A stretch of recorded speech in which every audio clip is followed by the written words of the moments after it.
At my grandfather's funeral, my dad stood boldly, making a shocking announcement that left everyone speechless. "I've decided to remarry," he said, a smirk on his face. "This time to someone younger and more stunning, right, Julia?"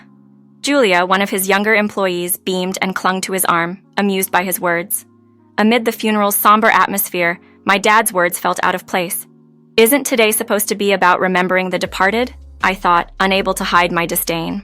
Then Aunt Theresa, always the comforting presence, wrapped her arms around me. "Emily, you'll come live with us," she said, her voice filled with determination. "Don't worry about child support, it's not needed." That day marked a new chapter in my life, moving in with Aunt Theresa and her husband. 2 months after the move, my dad reached out, but I had already made up my mind about him. "The only dad I recognize is Dennis," I told him, cutting off any attempt at reconciliation. Despite his pleas and anger, I remained firm in my stance, ready to move on from his shadow. I'm Emily Osment, a 15-year-old who enjoys the simple pleasures of middle school life and the freedom of being an only child. My mom, a beacon of kindness, and I share a close bond, with our weekend shopping trips being a highlight. My biological father was never the parent I needed, always absent and cold. I couldn't understand my mom's choice in him, a sentiment that grew stronger with each passing day. Despite everything, my dreams of marriage and family remained intact, largely thanks to Aunt Theresa and her husband Dennis. They were the epitome of a loving couple, treating me like their own despite not having children due to Dennis's past illness. Their love story, faced with challenges and opposition, only reinforced my belief in the power of love and family unity. As I navigated my new life with them, I carried the lessons of love, resilience, and the importance of choosing the right people to call family. Now, Aunt Theresa, Dennis, and my mom share a strong bond, but my dad's behavior towards Dennis has always been hurtful and unfair. He often makes mean comments, criticizing Dennis for not being able to have children and accusing him of marrying for money. This is why I grew to dislike my dad and promised myself I would never grow up to be like him. Right when I began school, my grandparents organized a big party to celebrate. They own a large house and are well known in the community, owning several businesses. My mom, Teresa, and Dennis are all in charge of different parts of the family business, while my dad works as an ordinary employee in one of these companies. Even as a kid, I found it strange, but it became clear that my dad wasn't trusted to handle more responsibility due to his actions. At the party, my dad, trying to make a joke in front of my grandfather, suggested he should be given a company to run, hinting at the awkwardness of his position compared to his wife. The room's mood quickly shifted from warm to chilly. Ignoring the tension, my dad pressed on, suggesting they should switch roles to fix the situation. My mom calmly cut off the inappropriate conversation, but my dad, fueled by alcohol, raised his voice, disrupting the peace. My dad's outburst was almost laughable compared to my mom's calm demeanor. He ranted about why he had to be just an employee, claiming he had earned his position fairly. His logic was flawed, and as the room grew tense, my grandfather intervened. He pointed out that giving my dad more responsibility would likely lead to disaster, reminding him of a past mistake that almost cost the family business dearly. The incident in question involved my dad having an affair with a client's daughter, a move that nearly brought the company to its knees when the client threatened to cut all ties. This revelation made me feel both embarrassed and sorry for my dad. Despite his protest that the event was a decade old and should be forgotten, it was clear his past actions still had consequences. My grandfather's firm stance made it evident that trust and responsibility in our family's business were earned, not entitled, highlighting the gap between my dad's expectations and his actual contributions. During the party, my mom quickly silenced my dad's rant, leaving him visibly irritated. With a sigh of exasperation, he finished his drink in one go and exited the room, muttering apologies for ruining the mood. My grandpa reassured me, placing the blame on my dad, not us, and gently patted my head. With my dad gone, we picked up the celebration spirit again. I received some thoughtful gifts, an electronic dictionary from my grandparents, a book voucher from my mom, and the sneakers I'd been eyeing from Teresa and Dennis. These presents lifted my mood, despite my dad's earlier sourness. Returning home, my dad's presence and his dismissive remark about my gifts briefly dampened my spirits. However, his lack of genuine enthusiasm couldn't overshadow the joy the gifts brought me. Later, Aunt Theresa and Uncle Dennis surprised me with an invitation to join them on a summer vacation trip abroad. perfectly timing it with my mom's business trip.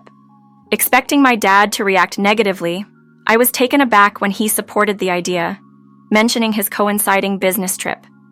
His unusual cheerfulness about work puzzled me, but the excitement for the vacation with Theresa and Dennis overshadowed any odd feelings.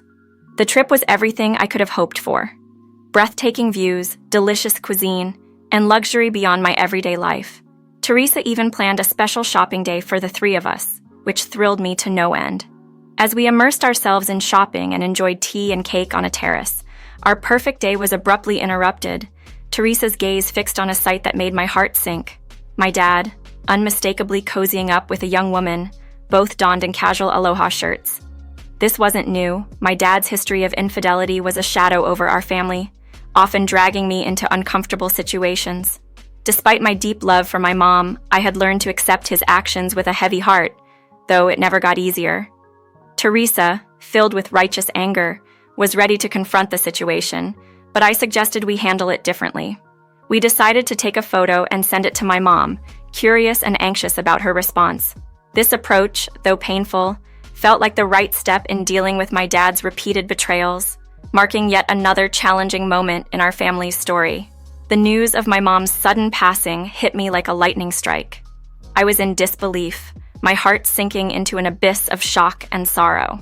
Theresa, after confirming the tragic news with my grandmother, couldn't hold back her tears. Dennis, trying to keep steady, took the phone, but the weight of grief was too much for us all. We hurried back home, rushing straight to the hospital to see my mom for the last time. The sight of her, lying there motionless, unleashed a torrent of tears from my eyes. Theresa, overwhelmed by grief, needed support, so Dennis guided her away, leaving me to face the harsh reality with my grandparents. My mom had heroically sacrificed herself to save a child who had carelessly run into the street. She acted as a shield, absorbing the impact of an oncoming car, which led to her critical injuries and eventual death. The child, miraculously, suffered only minor injuries. As I tried to process this heroic yet heartbreaking tale, I couldn't help but wonder about my father's whereabouts. My grandparents were clueless too. He was abroad, I informed them, sharing the bitter truth of his infidelity. When my father finally appeared, 5 days after the tragedy and just in time for the funeral, his reaction to my mom's heroic act was cold and detached, calling it foolish. His lack of empathy and respect shocked everyone. Unfazed by the stares of disbelief, he assumed the role of the chief mourner, a position quickly corrected by my grandfather. The funeral took a turn for the surreal when my father, standing by my mom's side, callously threw his wedding ring at her, declaring his freedom with a cruel laugh. He then announced his plans to remarry, introducing Julia, a younger woman from the crowd, who clung to him, seemingly amused by the situation. His actions and words, devoid of any decency or respect for the solemn occasion, left everyone in shock. Theresa, ever the protective presence, assured me that I would be living with her and Dennis, dismissing any notion of child support from my father as unnecessary. Thus, I began a new chapter of my life under their care, a stark contrast to the chaos my father left behind. Despite his later attempt to reach out, the bond was irrevocably broken, his earlier actions having set the course for our estranged relationship. When my father unexpectedly reached out for help, I firmly told him that Dennis was the only father figure in my life before ending the call and blocking his number. Despite his attempts to invoke sympathy, I was determined not to let his previous actions go unchallenged. My resolve hardened as I learned he had reached out to various relatives, only to find himself ostracized due to his behavior at the funeral. No one was willing to associate with him, reflecting the collective disapproval of his actions. One day, while I was at my grandfather's company on an errand, I overheard my father causing a commotion outside the CEO's office. He was trying to excuse his behavior at the funeral as a momentary lapse in judgment. My grandfather's response highlighted the gravity of throwing a wedding ring at one's deceased wife, a gesture of profound disrespect. My father's weak attempt to claim confusion and profess his love for my mother was met with disbelief.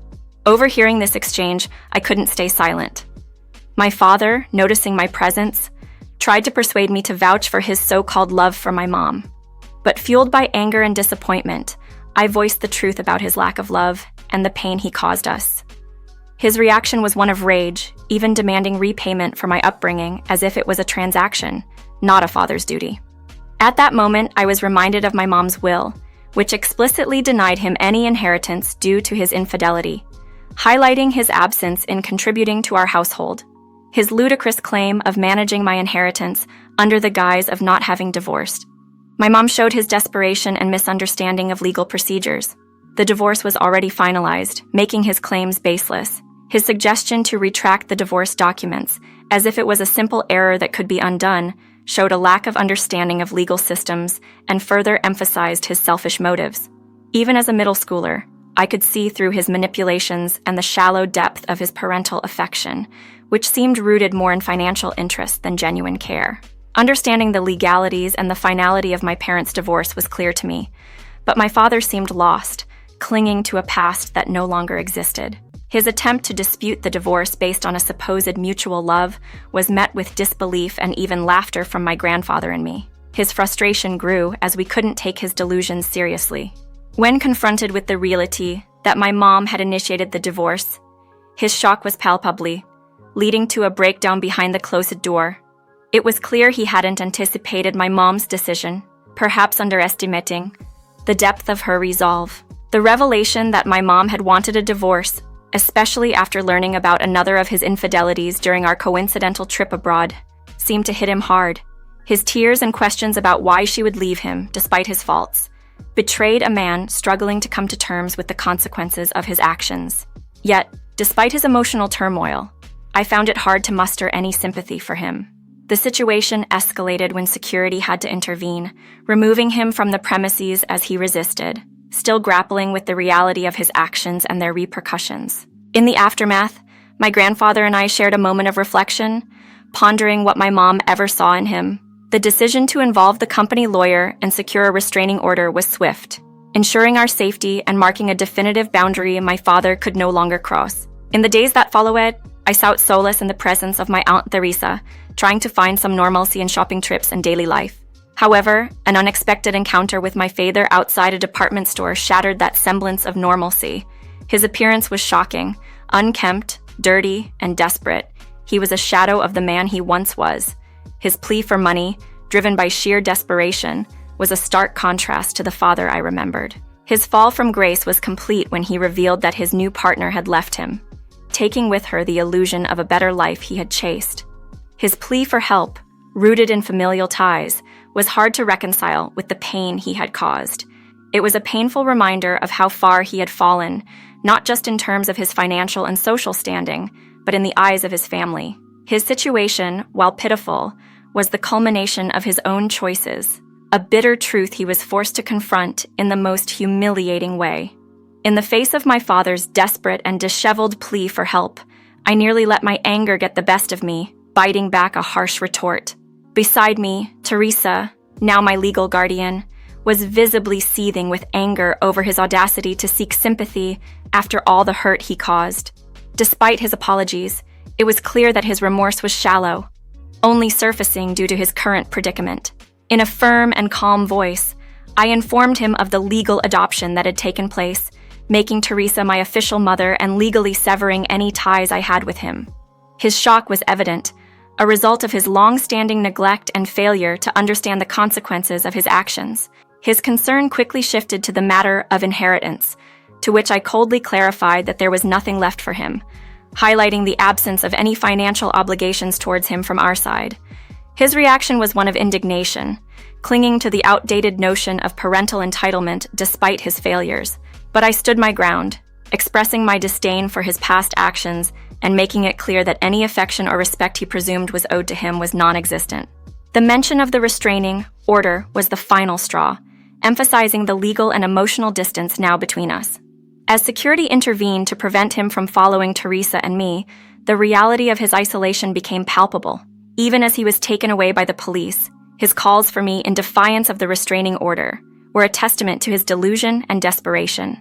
In the following days, a meeting was convened at my grandparents' home, with my father and Julia, the woman from the funeral, present.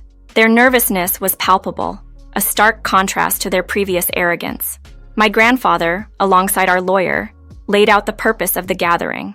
It was revealed that, while my mother's will initially didn't pursue alimony or deny inheritance to my father, The continuous disturbances and the emotional toll he inflicted on us had led to a decision to seek damages.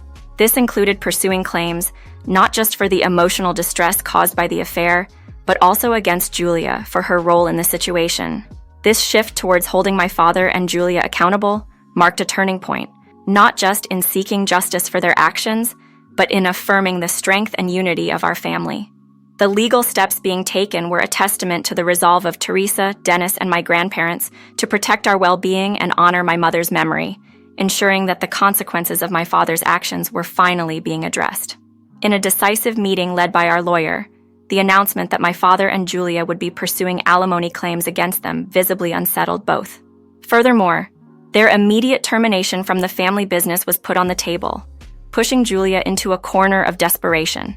She tried to negotiate her way out by arguing the impracticality of expecting alimony payments from her if she were unemployed.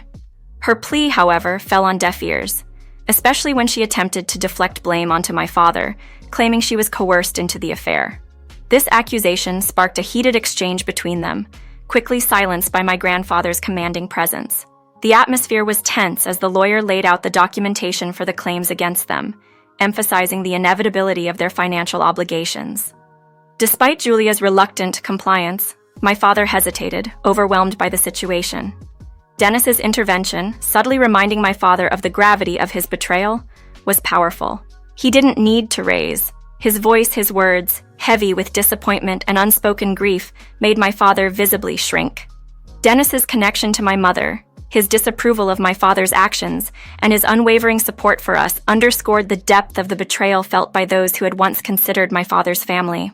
Eventually, compelled by Dennis's quiet yet impactful confrontation, my father signed the papers, a symbolic act marking his acceptance of the consequences of his actions. His departure from the room, and ultimately from our lives, was a sad moment, punctuated by the news that he had resorted to borrowing from questionable sources to fulfill his financial obligations. The choices he made, leading him to a precarious situation, were a testament to the self-destructive path he had chosen. Dennis's management of the situation, ensuring that the financial dealings were controlled, highlighted his protective nature towards our family.